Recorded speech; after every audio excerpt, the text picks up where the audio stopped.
Okay, today's lesson, this week's lesson is about the strange world of sensation and perception, chapter 3. And just to start us off here in terms of how people perceive things.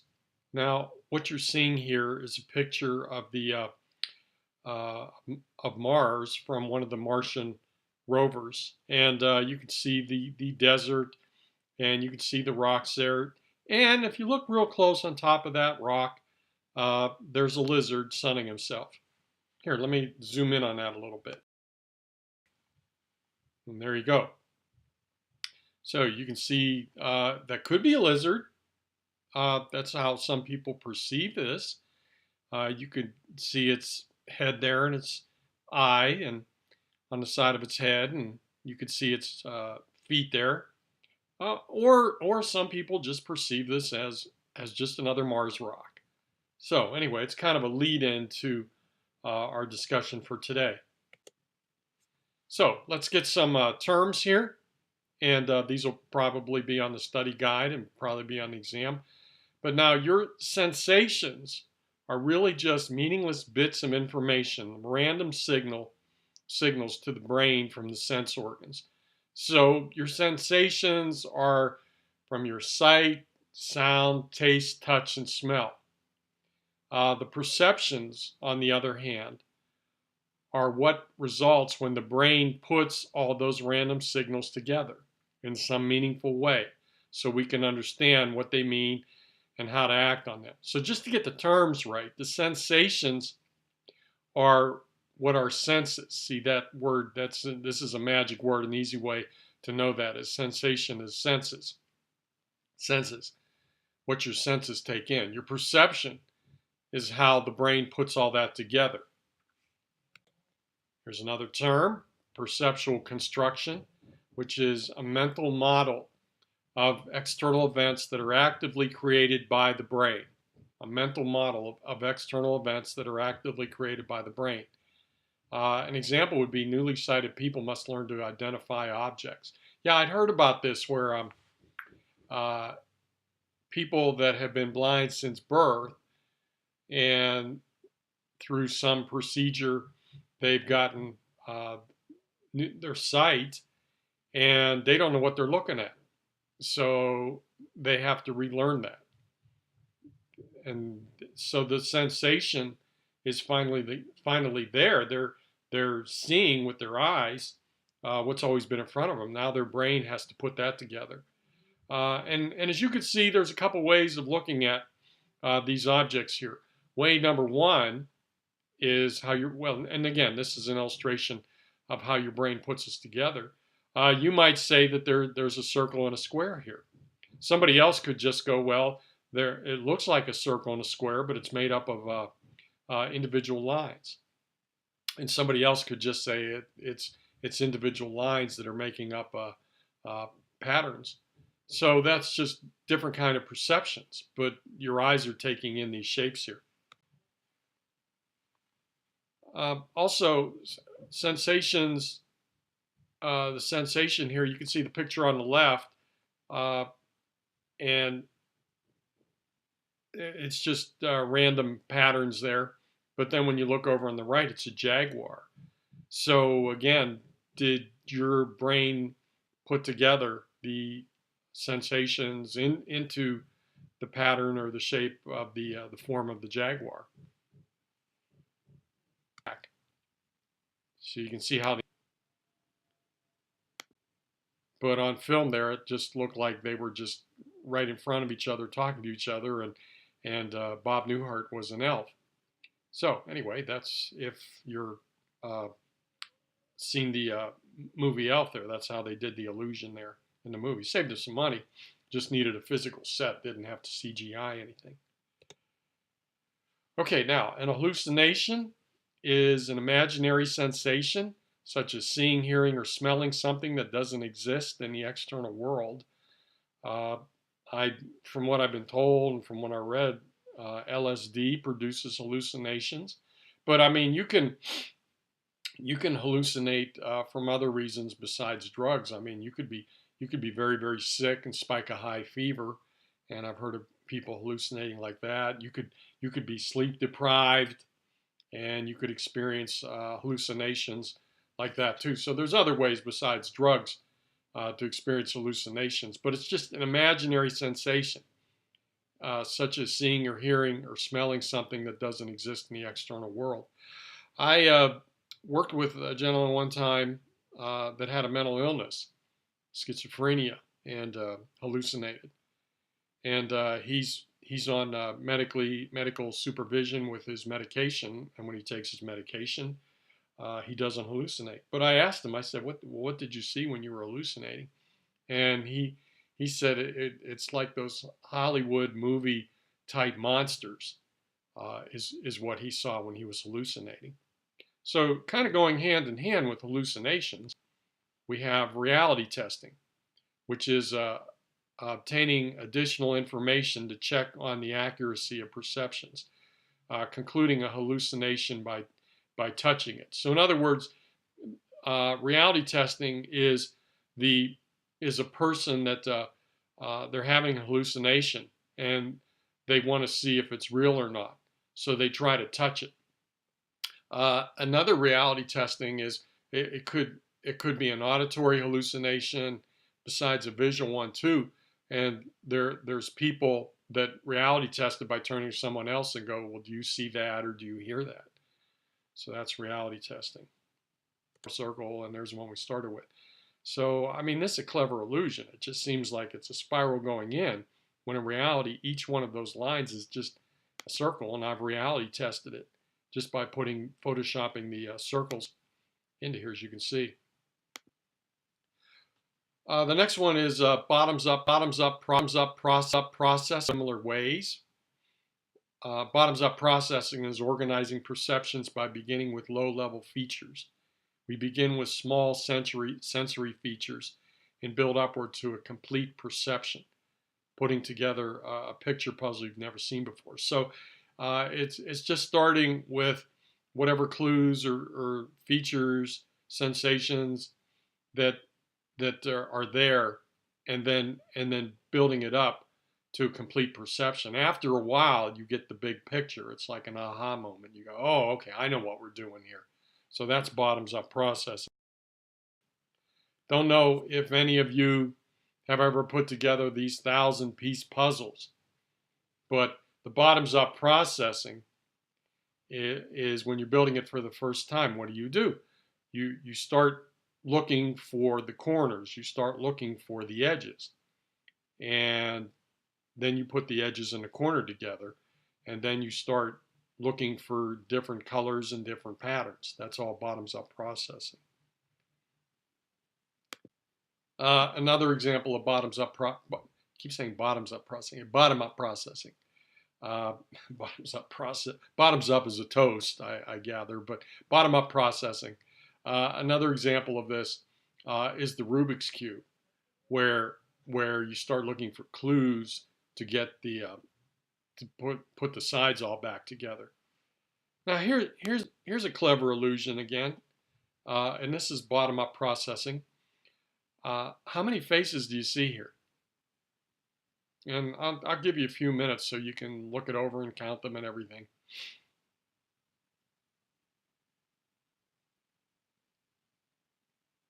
Okay, and if you want to stare at that some more, I mean, you can certainly pause this here. I think in class, I'm not sure how many, but how many there is officially, but we have gotten to like 14 or 15 or something. So there's a lot of faces in that illusion. The more you look at it, the more you see it's one of those. Okay, the opposite of bottom-up processing is top-down processing. This is pre-existing knowledge to rapidly organize sensory information into meaningful perceptions, putting together a puzzle you've seen before. After a few pieces, your past experience gives you a plan to rapidly fill in the final picture. So the top-down processing is knowing what you're doing. Okay, you're doing something different, but you've done it before, so you have the same general idea where this is going. So that's different, of course. That's kind of the opposite of the bottom-up processing. This is top-down processing. The Penrose stairs illusion, the endless staircase, is an example of this. You see a staircase and going up, and you keep taking it, but if you look at the picture here, it just keeps going up and up and up, and you're just locked in an endless loop there. But you know it's a staircase. And here's a little more clear picture of that. It's just the way it's drawn. Okay, that's top-down processing here. If you want to go to look at the Penrose stairs and see the YouTube video about it, please feel free. I'm not going to show that here. Okay, the next term is figure ground organization. Figure ground organization is organizing a perception so that part of a stimulus appears to stand out as an object. That's called the figure. The one that stands out as an object is called the figure, against a less prominent background. That's the ground. Figure, ground. Figure's in the forefront, ground's in the background. That's kind of a psychological term for that. Now, as you can see from this illusion here, it looks like a vase or a vase if you're Martha Stewart. But of course, that's if you stare at the black area. If you stare at the white area, then you see two faces there, two people talking to each other. So if the figure is the vase, then the background or the ground would be I'm sorry. If the figure if the object is the vase, which would be the figure, then the background would be the two faces, which is the ground. Another way of looking at this too is this cube that we've all drawn. If this could have two openings, or so I mean the opening could be facing you, or the opening could be facing, like on a clock face, it'd be like around 2 o'clock or something. So you could take it back and forth too. So it could be the opening is facing the front, and on a clock face it might be about 7 or 8 o'clock. Meanwhile it could be facing up, which on a clock face could be about 1 or 2 o'clock there. So I'll let you go back and forth on that, or you can pause that here if you want to take a look at that. Okay, now this is selective attention, which is giving priority to a particular incoming sensory message. So selective attention is giving priority to a particular incoming sensory message. So what some people see here is just pages of a book. And what some people see here is a lady that might be wearing a gown, and this could be her cleavage. So anyway, but it's just what you're drawn to, either the book or the lady's, what she's wearing there. So that's selective attention. Now then there's inattentional blindness, which is a failure to notice a stimulus because attention is focused elsewhere. And this is a really cool video. And I'll just post that separately here. I'm not going to play that here now.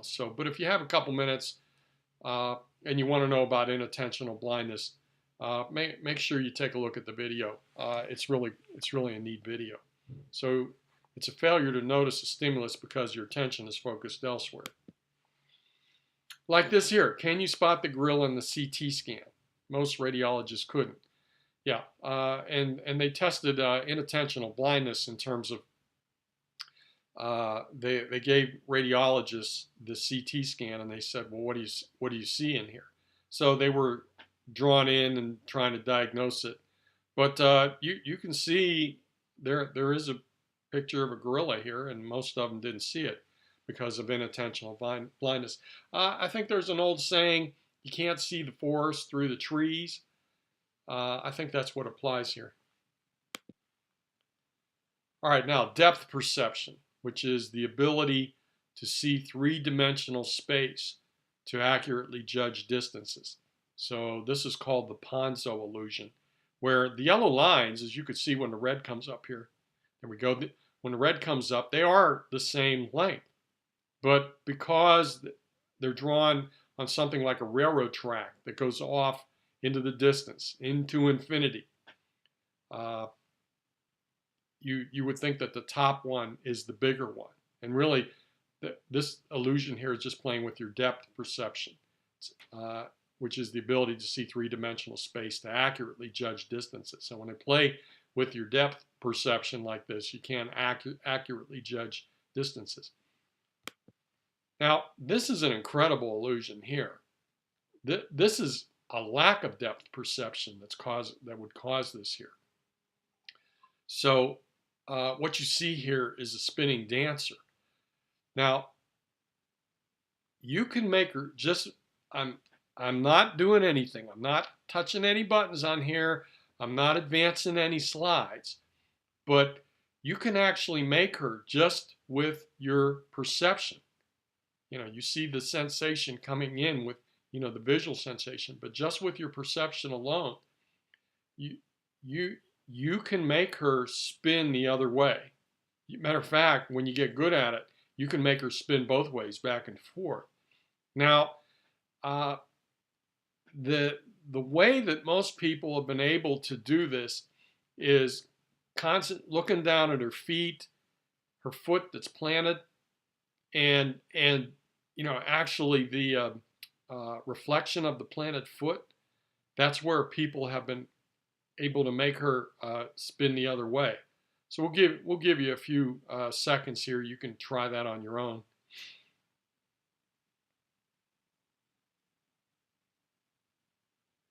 Okay, that's a really cool illusion. You can show your kids that one. I get a lot of people that run home and show the kids that. They really like stuff like that.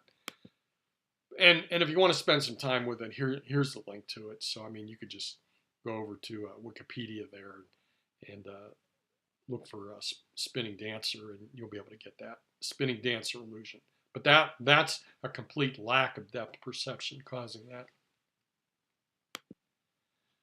Okay, now we come to the apparent distance hypothesis, which is an explanation of the moon illusion, stating that the horizon seems more distant than the night sky. There are times you look up at the night sky and the moon might be as big uh, as a penny or a nickel, or even small, or a penny or a dime, even smaller than that maybe. And then there's times you see it off on the horizon. It's huge. It's a supermoon. And that's because of the apparent distance hypothesis.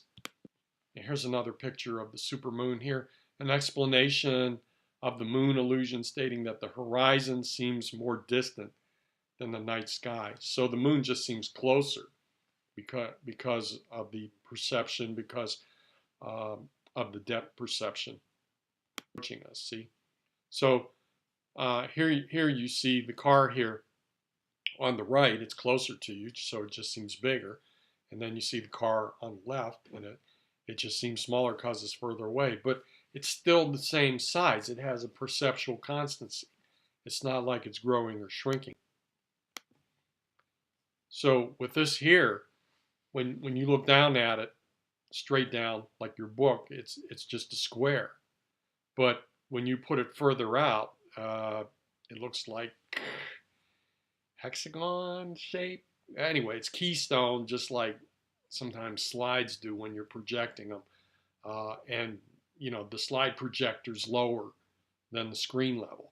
It keystones like that. But it's still a square. It's still a square. It has shape constancy. See?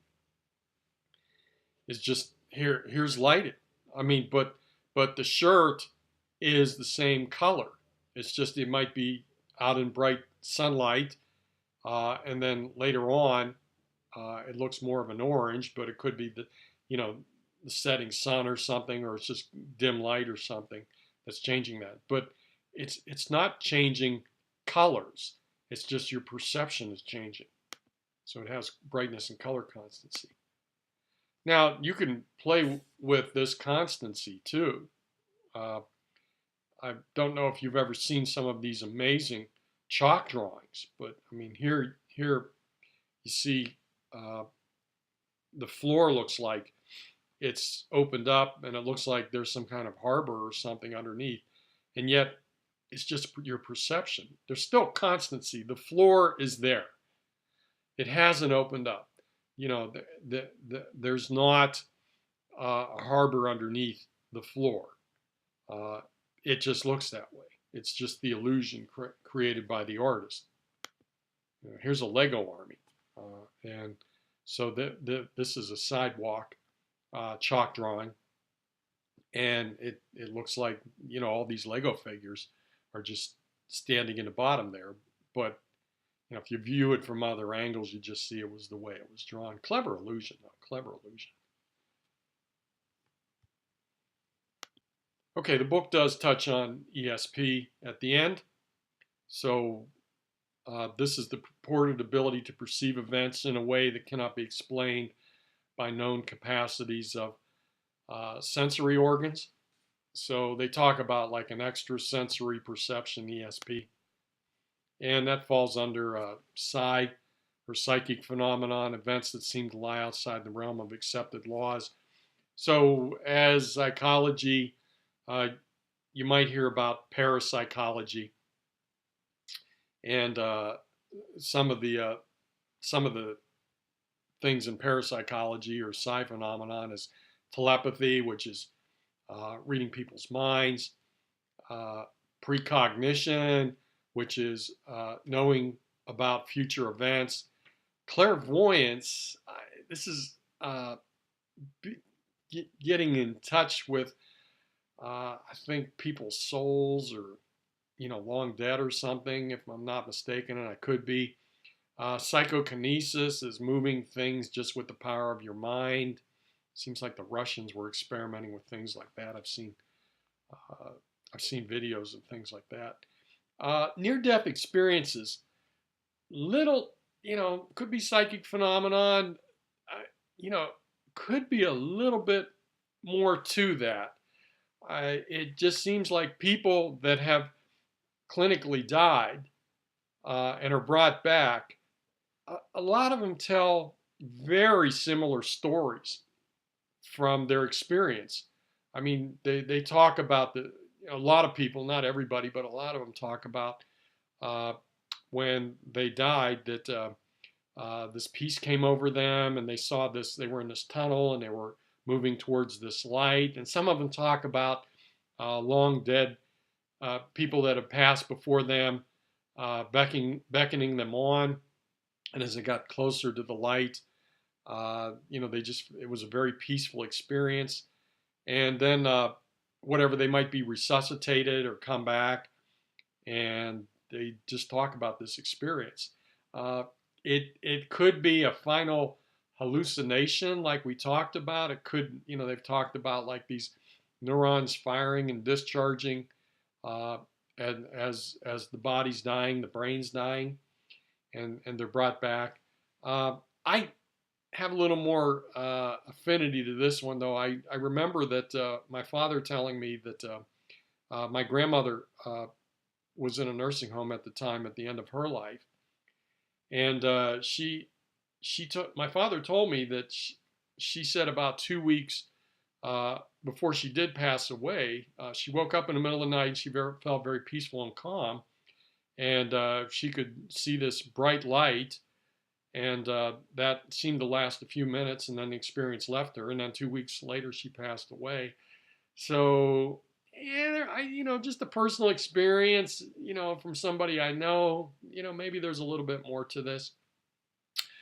Okay, but anyway, reincarnation, and I believe that the Hindus believe, the Hindu religions believe in this, if I'm not mistaken. If I am, you know, my apologies, please correct me, but it's like you determine in this life uh, what you're going to be born into in the next life. So life is just an endless, eternal uh, uh, series of lives. And if you're a good person in this life, or you live in poverty in this life, but you're a good person in the next life, maybe you'd come back as like a rich person or something. I think that's how reincarnation goes, and I think they call that karma, if I'm not mistaken. Uh, and then there's apparitional experiences, people that think they see and talk to spirits and ghosts. And then remote viewing might be a little bit more something to this. I know the CIA and the Russians were experimenting with things like this, and certainly out at the Stanford Research Institute (SRI) back in the 70s and 80s, I think they did some full-blown experiments about this. And from what I've read, uh, it seems like the CIA did have some kind of psychic spies or something. They were trying to get any edge in the Cold War. So anyway, but you can read up on things like that if you want. Okay, that'll do it for our discussion lecture for today, and uh, thank you for your attention.